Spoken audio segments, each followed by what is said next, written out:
José Antonio Cast est élu le président chilien et il a quelques ressemblances avec un certain Javier Milei. Et oui, un vent de minarchisme souffle en Amérique du Sud, très loin du système communisto-socialiste français. Alors écoutez, comment est-ce que ça se fait qu'il y ait des pays qui se réveillent ainsi, si bien que cela produit un effet domino tout autour de lui, hein. Ça a commencé par l'Argentine, ensuite par l'Équateur, ensuite par le Chili, et puis peut-être d'autres pays, mais en tout cas, la France campe sur ses positions, mais malgré tout, il y a une lueur d'espoir, car les Français, en regardant ces pays et leurs nouveaux dirigeants, se réveillent et se disent que, bon, de toute façon, impossible de revoter Macron, mais surtout, l'heure est peut-être temps de se réveiller et de baisser les dépenses publiques, oui, et de peut-être suivre ce nouveau modèle qui va fonctionner, c'est-à-dire un modèle où l'État s'occupe de ses affaires et arrête de vous piquer le fruit de votre travail. Alors allons-y les amis, on va analyser cette trend libertarienne qui n'est pas qu'une trend bien sûr, mais qui est peut-être, je dis bien peut-être, on va mener l'enquête, la résultante du ras-le-bol des contribuables et du je m'en foutisme de vos dirigeants. Qu'est-ce qu'ils vous disent, comment est-ce qu'ils vous le disent? Et pour ce faire, on va également analyser les grandes gueules. Faut-il un Javier Milei en France? Et on voit ça ensemble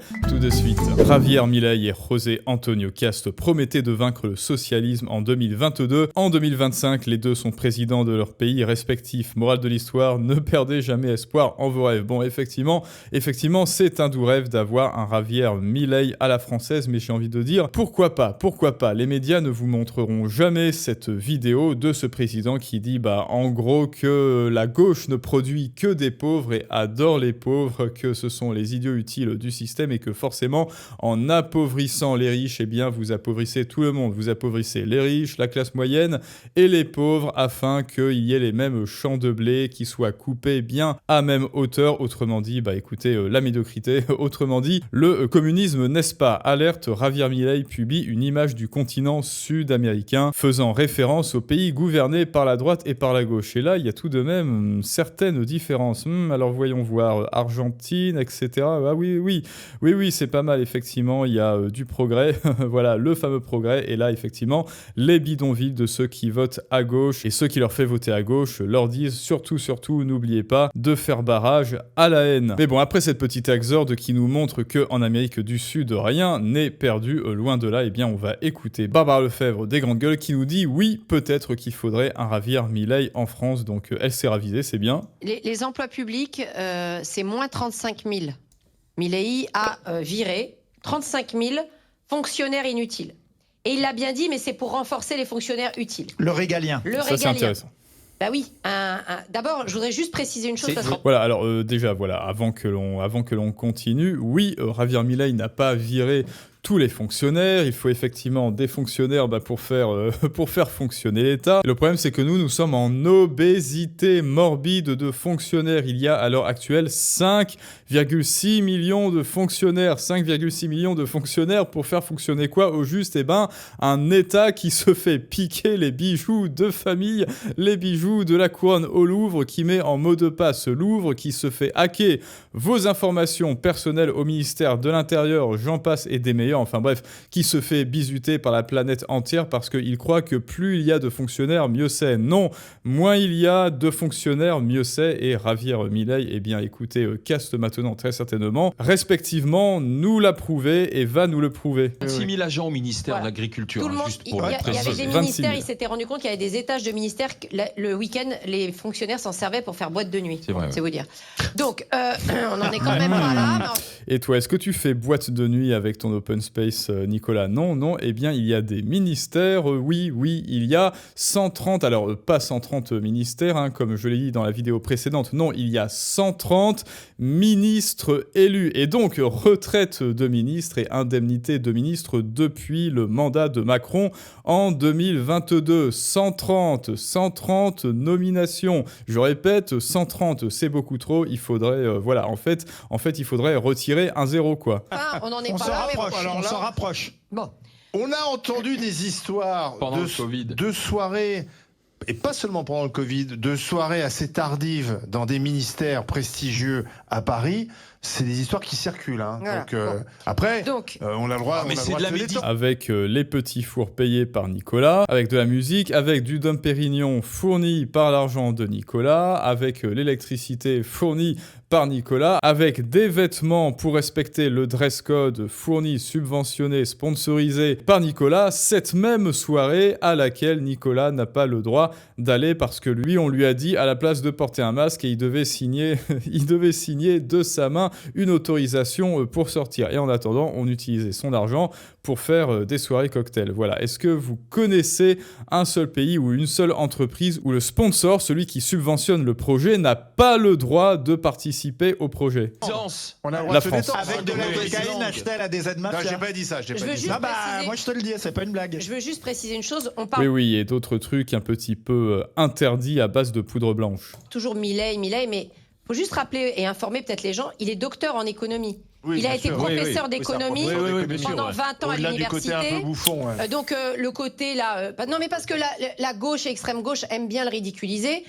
Je faut pense dire que qu'avec Alors, hélas, ça, Barbara, ça n'est pas un argument qui tient en France parce que Zuckman est diplômé en économie. Et oui, Zuckman est diplômé en économie. Vous le saviez peut-être pas, mais Sandrine Rousseau, ça n'est pas une blague, et était chercheuse en économie. Enfin, bref, qu'est-ce qu'elle a cherché? Est-ce qu'elle a trouvé? Bah voilà, elle a trouvé que les barbecues, c'était viriliste. Il y a des prix Nobel qui disent que Zuckman, le diplômé en économie, a raison. Et donc, voilà, en fait, seuls les diplômés en économie hors France ont utilisé leurs compétences en économie pour faire de l'économie et pour bel et bien voir que ça ne fonctionne pas. Un État-providence nounou, obèse et communiste, cela ne fonctionne pas. Ils ont fait fonctionner leur ménage, un petit peu comme Laffer et donc Javier Milei. Tronçonneuse, il y a- j'aimerais, il y a des forts. je rêverais d'un face-à-face Milei-Piketty, je me régalerais, parce que moi j'ai entendu une longue interview de Milei où il explique très sérieusement sa pensée anarcho-capitaliste, qu'on aime ou qu'on n'aime pas. Moi ça m'intéresse pas,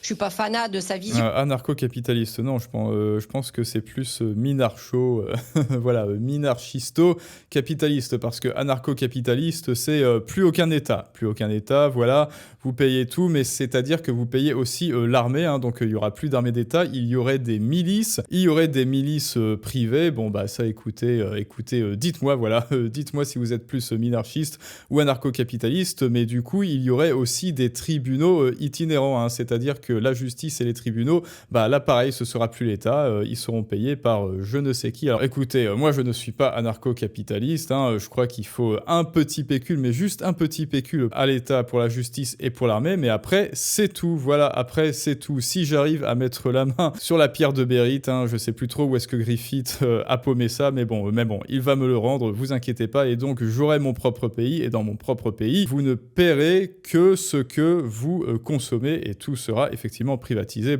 sauf peut-être la justice, tout de même, parce que sinon, là, je crains que cela ne soit, qu'il n'y ait certains abus à ce niveau-là, mais bon, voilà, ça s'appelle le minarchisme. Non, mais c'est intéressant à écouter. Surtout, c'est intéressant de voir ces résultats que les Argentins ont confortés, puisque aux élections de mi-mandat, il a gagné les élections de mi-mandat. Ça veut donc dire que les Argentins sont contents, même si ils en ont bavé des ronds de chapeau au début. Mais excusez-moi. Il faudrait des élections de mi-mandat en France. Ça nous aiderait. Et moi, la baisse ça nous aurait aidé plutôt. du pouvoir d'achat, l'augmentation de plus de 50% de la pauvreté, qui a rebaissé depuis, elle a rebaissé à 30%. Mais excusez-moi, quand pendant 30 ans, vos prédécesseurs ont fait connerie sur connerie, oui, à un moment donné, ça se paye. Donc aujourd'hui, il y a certains Français qui voudraient Afuera, qui voudraient la tronçonneuse. Il faut juste qu'ils sachent que si on continue comme ça, oui, on n'aura pas le choix de la tronçonneuse et on en bavera comme les Argentins. Mais les Français, ils veulent la tronçonneuse, mais ils veulent pas en baver. Vous comprenez? Ouais, mais la il faut problématique, qu'ils continuent à pousser le caddie dans les centres commerciaux. Ah bah oui, c'est le beurre, l'argent du beurre et le sourire, et bien plus encore, si vous voyez ce que je veux dire, de la crémière. Sauf que moi, ceux qui devraient en baver, ce sont tout de même les hauts fonctionnaires et les élus. Effectivement, c'est parce que les Français en bavent déjà. Bah oui, on leur dit toujours un petit effort, alors que non. Là, la stratégie, ce serait vraiment de Afuera toutes les dépenses, hein, ne serait-ce que si on privait Gérard Larcher de un petit déjeuner, donc voilà, plutôt que de faire 4 petits déjeuners, tu en fais 3, mon gros GG, et ben là déjà, on pourrait payer les taux de la dette, les taux d'intérêt de la dette, ce serait déjà pas mal. Et après, bien sûr, Afuera, agence publique, Afuera Sénat, énorme élagage à l'Assemblée, chez les députés. Et là, je peux vous dire que, politicien en France, cela redeviendra un métier de vocation, je peux vous le garantir. Pourquoi pas des députés smicards, après tout, hein. Pourquoi pas des sénateurs smicards, après tout, ils sont là pour servir les Français, mais en tout cas, plus de limousines, plus de petits fours pour France Télévisions, d'ailleurs, privatisation France Télévisions, privatisation tout, en fait, voilà, privatisation tout, et là, moi, je peux vous dire que les Français le sentiront passer, oui, mais du bon côté, dans le bon sens. Pourquoi ? Eh bien, parce que l'État ne sera plus obligé de lui piquer le fruit de son travail, autant de 60 à 70%, et enfin, Nicolas va respirer. Donc non, pour moi, c'est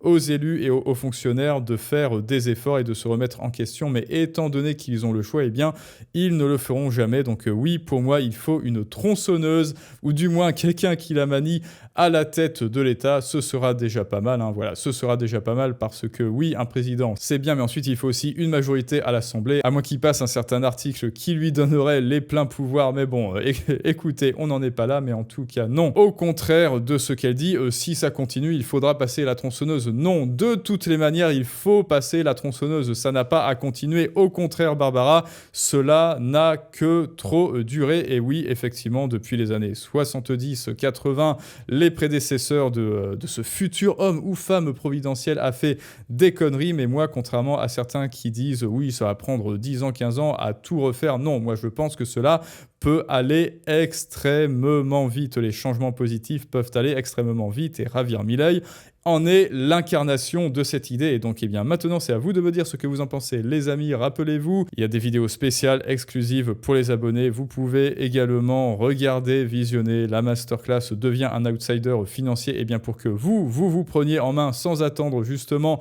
un homme ou une femme providentielle à la tête de l'État français. Rejoignez-nous, abonnez-vous, pouce bleu, rejoignez le canal Telegram, plus on est de fous, plus on rit. Et je te dis à très bientôt pour un prochain Storytelling du monde moderne. Et ça, c'est une autre histoire.